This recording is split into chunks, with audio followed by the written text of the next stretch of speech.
Accountancy class. And आज हम लोग नया टॉपिक स्टार्ट करने वाले हैं, डेप्रिसिएशन। ओके, तो जर्नल एंट्रीज का टॉपिक हम लोग कर चुके हैं। तो जर्नल एंट्रीज के बाद जो नेक्स्ट इसका टॉपिक है वो है डेप्रिसिएशन, और कुछ पार्ट इसमें जर्नल एंट्रीज का भी है, तो थोड़ा मतलब जर्नल एंट्रीज का भी है, आपका लेजर का पार्ट भी है, तो थोड़ा सा केयरफुली करेंगे। तो देखो बेसिकली डेप्रिसिएशन है क्या। एज यू नो कि हमें अपने बिजनेस को रन करने के लिए जो अपना कुछ एक्सपेंडिचर, हमें कैपिटल एक्सपेंडिचर करना होता है, जो मैंने आपको बताया था। लाइक अपने बिजनेस को रन करने के लिए हमें कुछ फिक्स असेट्स एक्वायर करनी होती है।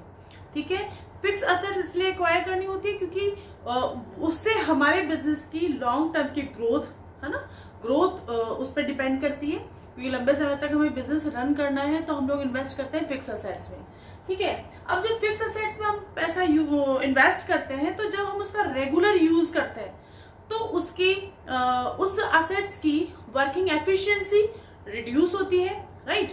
और इसके अलावा मतलब डेली उसको यूज करेंगे तो उसकी वैल्यू में क्या हो जाएगा, वैल्यू भी उसकी डाउन हो जाएगी। तो जितना पार्ट उसकी मतलब रिड्यूस होता है उसकी वैल्यू का, दिस इज कॉल्ड डेप्रिसिएशन। ठीक है, तो देखें यहाँ पे कॉन्सेप्ट क्या है। तो मीनिंग है इसका, fall in the value of tangible और फिक्स असेट्स, राइट, यानी कि वैल्यू का रिड्यूस होना, right, due to reason like its regular uses, यानी उसका अपन रेगुलर यूज करते हैं तो वर्किंग एफिशिएंसी रिड्यूस होगी उसकी, तो जिससे उसकी वैल्यू भी क्या हो जाएगी, रिड्यूस हो जाएगी।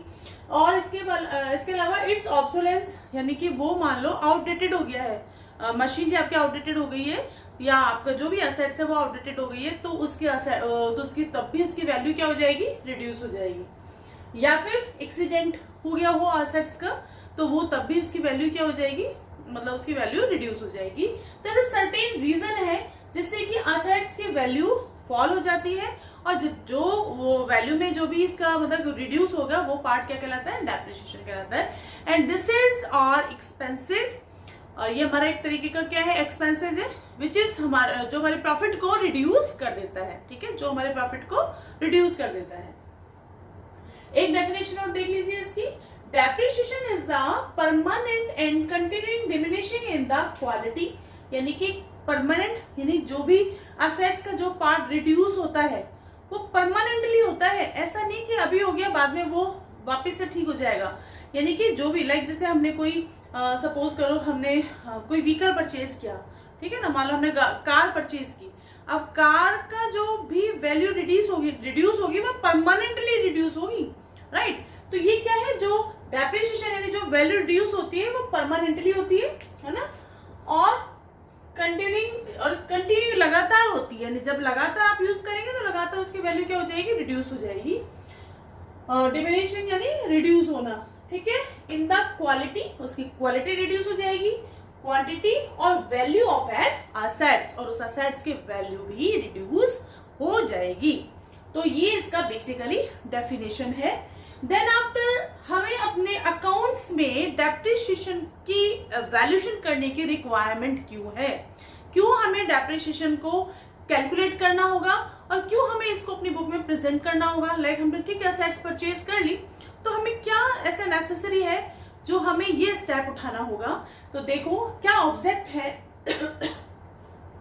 क्या ऑब्जेक्ट है डेप्रिसिएशन के। लाइक फर्स्ट है टू डिटरमाइन करेक्ट प्रॉफिट और लॉस। ठीक है, यानी कि आपने, जैसे मैंने आपको बताया था कि आपने अपने बिजनेस को रन करने के लिए जो आपने कैपिटल इंट्रोड्यूस की, उस कैपिटल का इन्वेस्टमेंट हमने किया, हमने कुछ फिक्स असेट्स परचेज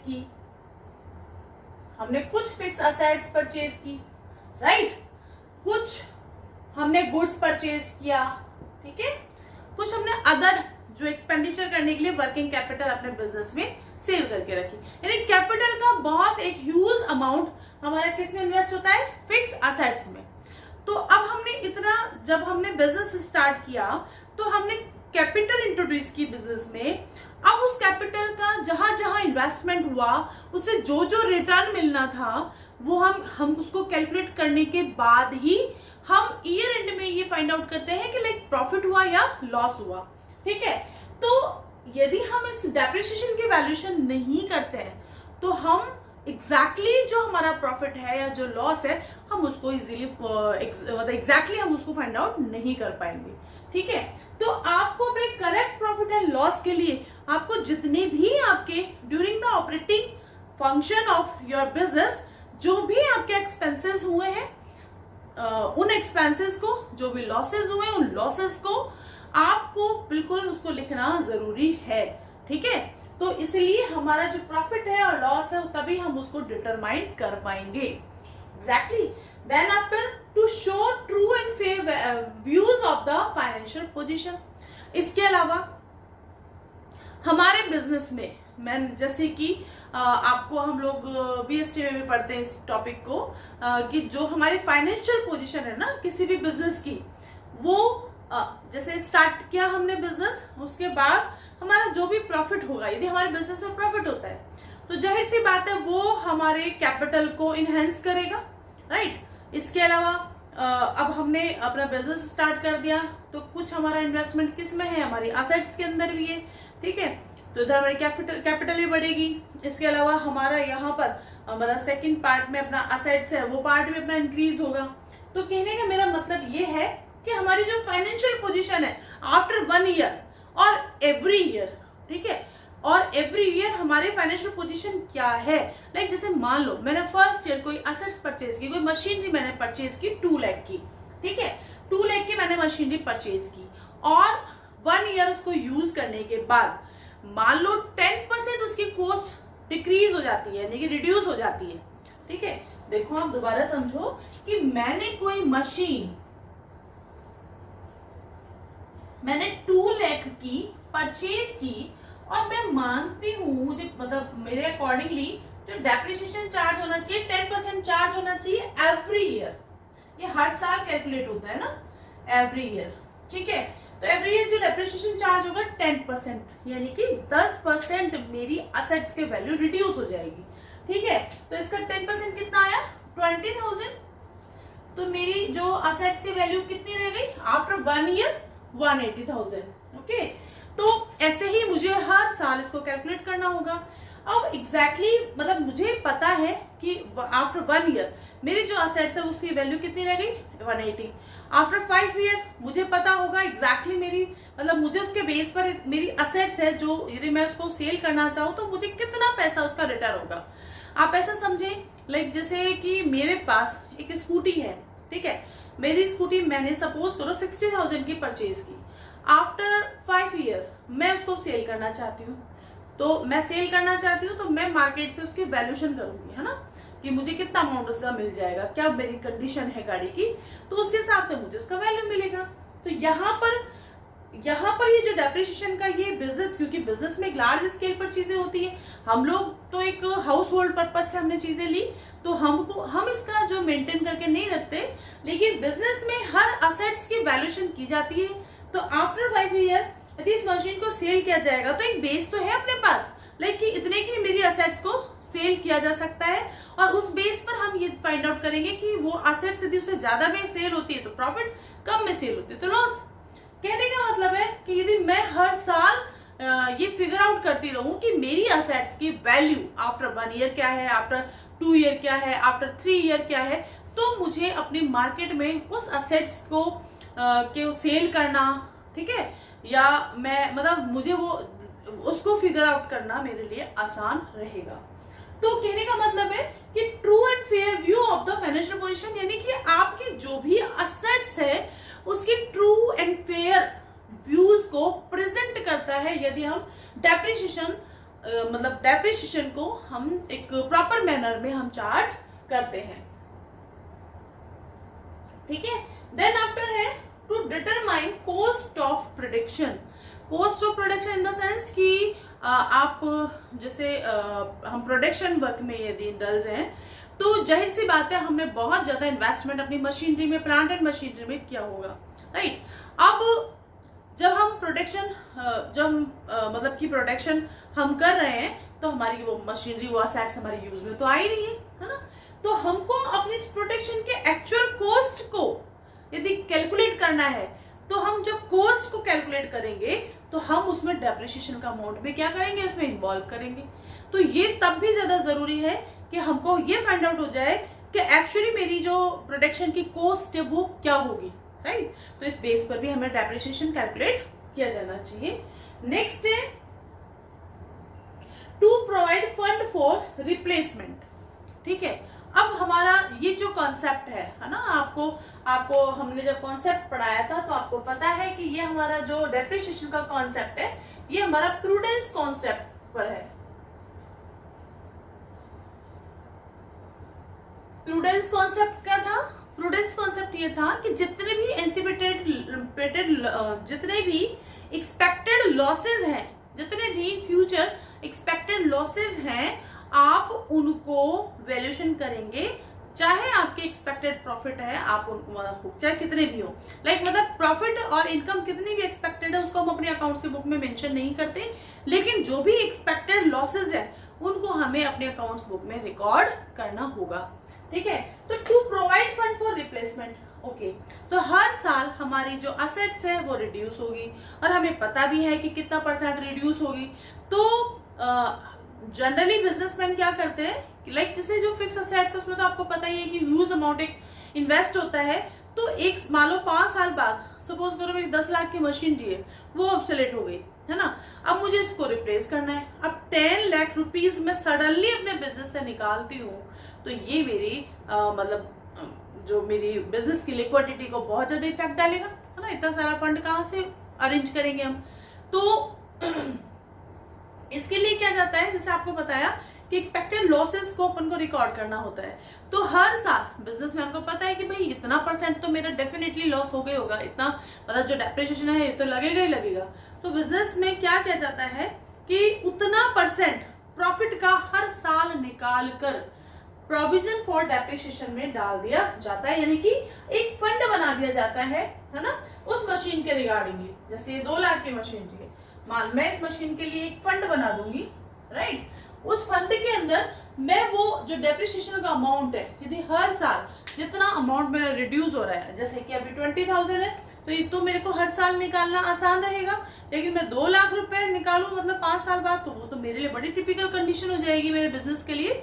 तो हम क्या करते हैं, उस फंड में हर साल जितना पार्ट डेप्रिशिएट होता है ना, उतना पार्ट प्रॉफिट में से निकाल कर हम कलेक्ट करते रहते हैं। तो एक तरफ तो वो असेट्स रिड्यूस हो रही है और एक तरफ हमारे पास वो पैसा क्या हो रहा है, कलेक्ट हो रहा है। ठीक है, तो आफ्टर 5 ईयर आपके पास एक सफिशिएंट अमाउंट होगा कि आप उस मशीन को क्या कर सके, रिप्लेस कर सके। तो ये तभी होगा जबकि आपको एग्जैक्टली आप डेप्रिसिएशन कैलकुलेट करेंगे, तभी उसके अकॉर्डिंगली आप इस फंड को अरेंज कर सकते हैं। ठीक है, नेक्स्ट है to comply with legal provision.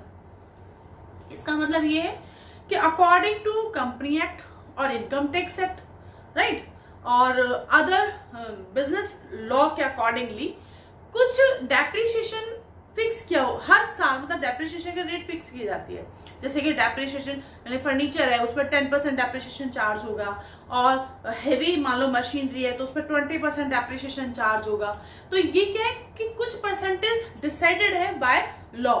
ठीक है, तो जब भी आप अपना मतलब डेप्रिसिएशन की रेट डिसाइड कर रहे हैं, तो दैट टाइम आपको वो स्लैब जो बनाया हुआ है लॉ के अकॉर्डिंगली आपको उसको माइंड में रखना होगा, यानी कि उसके अकॉर्डिंगली अपन को जो भी प्रोविजंस बने हुए हैं, जो लॉज बने हुए हैं डेप्रिसिएशन चार्ज करने के, उसको आपको फॉलो करना होगा, राइट। तो ये जो सर्टेन फैक्टर है, ऑब्जेक्ट्स हैं, जिनकी वजह से हम डेप्रिसिएशन हमें चार्ज किया जाना चाहिए, जो हमारे फाइनेंशियल पोजीशन के लिए, हमारे अकाउंटिंग के लिए this is very important. Okay, then after हम बात करते हैं कॉन्सेप्ट की कि ये कॉन्सेप्ट है क्या। बेसिकली देखो, means allocation of depreciable value of fixed assets over it's estimated useful life in a systematic manner. ठीक है, इसका मतलब क्या है, अभी आप पहले इसको पॉज करके आप इसको सारे को नोट कर लें, आप इसके ऑब्जेक्ट को नोट कर लें, देन आफ्टर अपन इसके ऊपर बात करेंगे। ओके,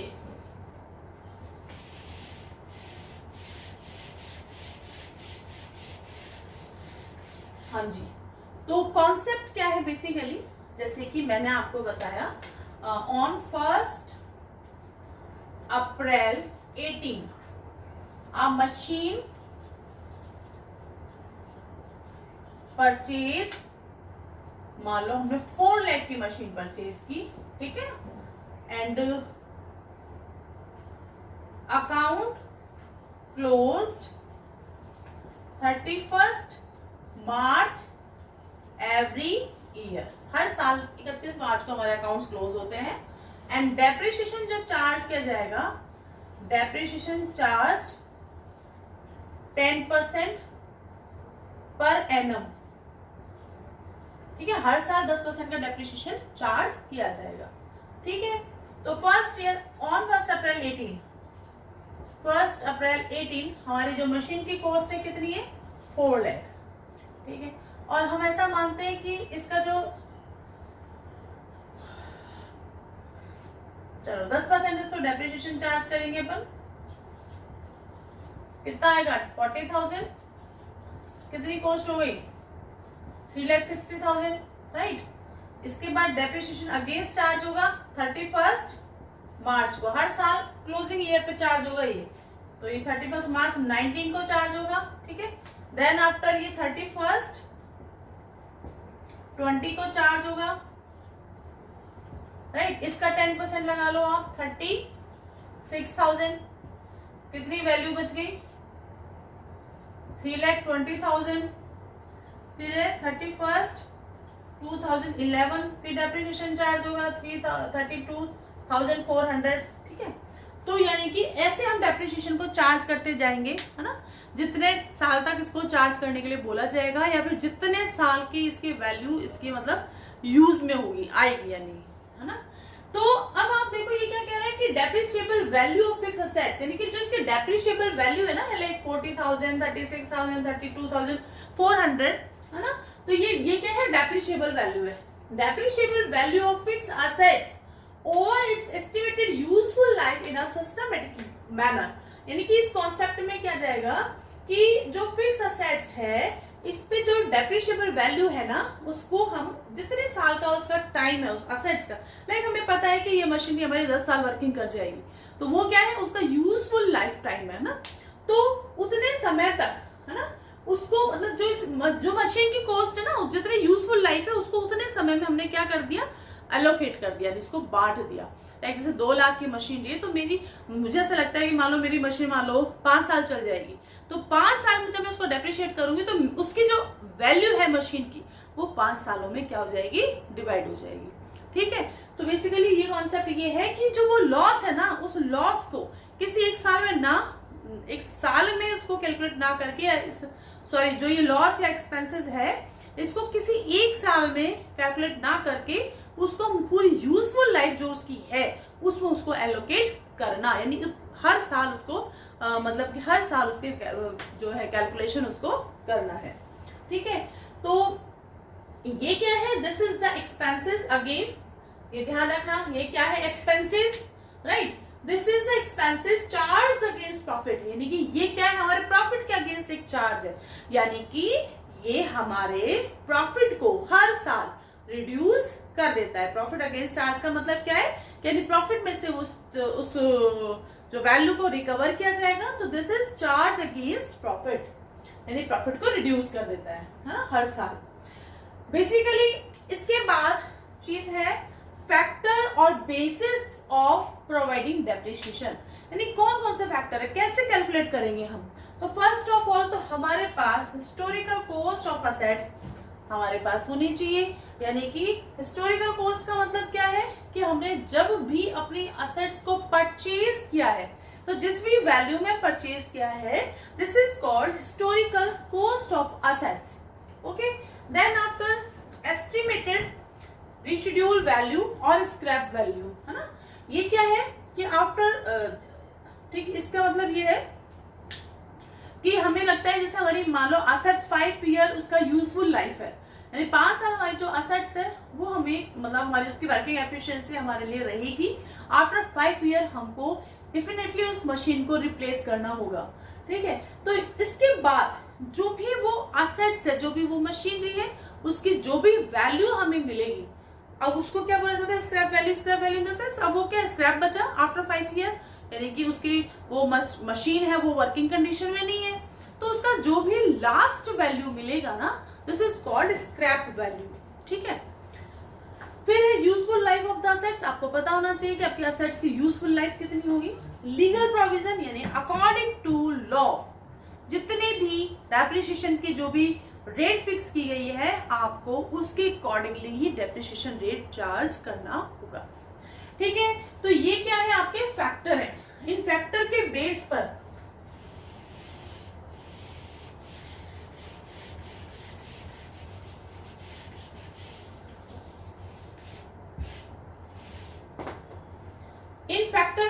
पर हम डेप्रिसिएशन चार्ज करेंगे। जैसे कि एक इसका डेप्रिसिएशन का अमाउंट निकालते हैं अपन। डेप्रिसिएशन कैसे चार्ज किया जाता है, is equal to cost of assets minus scrap value upon useful life of assets. ठीक है। तो आपको कॉस्ट ऑफ असेट्स गिवन होगी और स्क्रैप वैल्यू यानी कि उसका हम 5 साल बाद जितने भी साल बाद उसको सेल करेंगे तो क्या वैल्यू हमें मिल जाएगा, कितने साल की उसकी यूजफुल लाइफ है। ठीक है। तो वो जो अपन इसको निकालेंगे तो ये क्या जाएगा, अपना डेप्रिसिएशन का अमाउंट आ जाएगा। ठीक। और रेट ऑफ डेप्रिसिएशन कैसे निकालते हैं,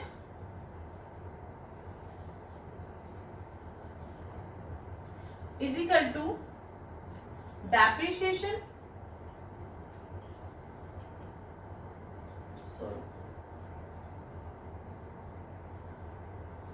इसके स्पेलिंग लिख दी, DEPRECIE, depreciation upon cost of assets. ठीक है। कॉस्ट ऑफ असेट्स कौन सी आएगी इसके अंदर, कॉस्ट माइनस स्क्रैप इनटू 100, तो क्या आ जाएगी आपके डेप्रिसिएशन की परसेंटेज आ जाएगी। राइट। अब इसको अपन एक एग्जांपल के थ्रू इसको समझेंगे, लेकिन उससे पहले आप इसको पॉज करके ये आप सारा नोट कर लें। राइट।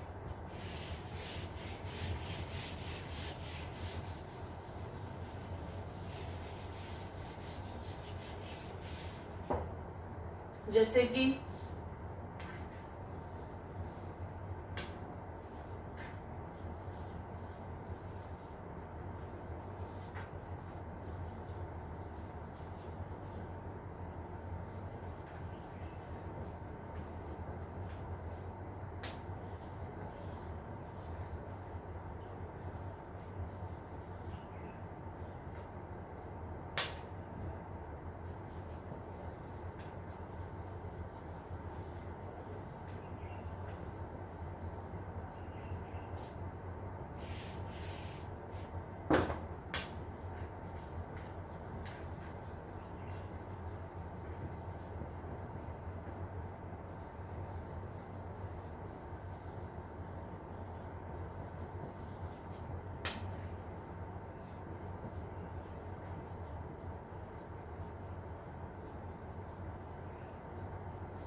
ओके, तो हमने क्वेश्चन ड्राफ्ट किया है। देखिए आप, अ मशीनरी परचेज्ड ऑन 1 अप्रैल 18 2,20,000, कितने की परचेज की हमने, 2,20,000 की।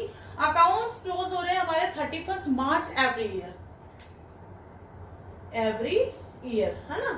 और after 10 year it's scrap value is 20,000, यानी कि 10 साल बाद यदि इस मशीन को मैं सेल करूंगी तो इसकी स्क्रैप वैल्यू मुझे कितनी मिल जाएगी, 20,000 मिल जाएगी। समझ में आ गया। तो आपको क्वेश्चन में ये एलिमेंट गिवन होंगे। अब आगे लिखा हुआ है find out depreciation amount, find depreciation amount और रेट ऑफ डेप्रिसिएशन। अब आपको ये कैलकुलेट करना है, ये क्वेश्चन में आपको लिखा हुआ आएगा ऐसे। राइट। अब अपने पास फॉर्मूला है तो अपन निकाल लेंगे। कैसे निकलेगा? डेप्रिसिएशन ऑन असेट्स कैसा आएगा ये? तो कॉस्ट ऑफ असेट्स कितनी है अपनी? 2,20,000 और स्क्रैप कितना है? 20,000 डिवाइडेड बाय इसकी यूजफुल लाइफ कितनी है? 10 ईयर, है ना। तो अब इसका कितना अमाउंट हो जाएगा? यानी कि इसका अमाउंट हो जाएगा 20,000 डेप्रिसिएशन का अमाउंट, है ना। 20,000 पर एनम कितना आएगा? 20,000 पर एनम। ओके, अब रेट ऑफ डेप्रिसिएशन भी फाइंड आउट कर लेते हैं। Then rate of depreciation is equal to कितना आया अपना? 20,000 आया, ठीक है। ये तो डेप्रिसिएशन का अमाउंट था। और कॉस्ट ऑफ असेट्स लेंगे अपन कॉस्ट माइनस स्क्रैप करके, तो कितना आया था कॉस्ट इसकी? कितनी आएगी? 2,20,000 में से मैं मान लो 20,000 माइनस कर देती हूँ, तो ये आएगा 2 लाख और इंटू 100। देखो आप